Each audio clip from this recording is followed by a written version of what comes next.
শোন 17 ব্যাচের ওই পোলাটা কি জানি নাম, বড় ভাইরা তোর 2011 নম্বর উপরে ডাকছে।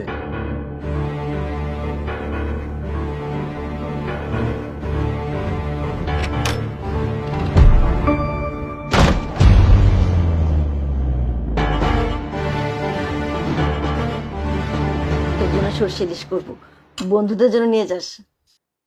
কি ঘ্রাণ মামা, কতদিন খাই না। তার কি কোনো জো আছে? সব তো ওই দাদা বাবুদের দেশে পাঠাই দেওয়া হয়।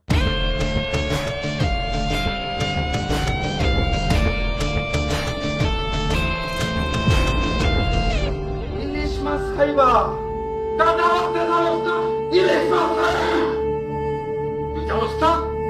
এই হলে থাকতে হলে অন্য কোনো দল করা যায় না, অন্য কোনো দল করা যায় না। ফেসবুকে তালাক মারো, ভারত বিরোধী তালাক। হ্যালো ভাই আবুদর নিঃশ্বাস নিল না, ওরে দ্রুত রুম থেকে বের কর, নিচে কোথাও রাখায়। যে ওর কাছে জিহাদি বই পাওয়া গেছে আর মাদকের ব্যবসা করতে হয়। জি ভাই, বুঝছি ভাই, বুঝছি।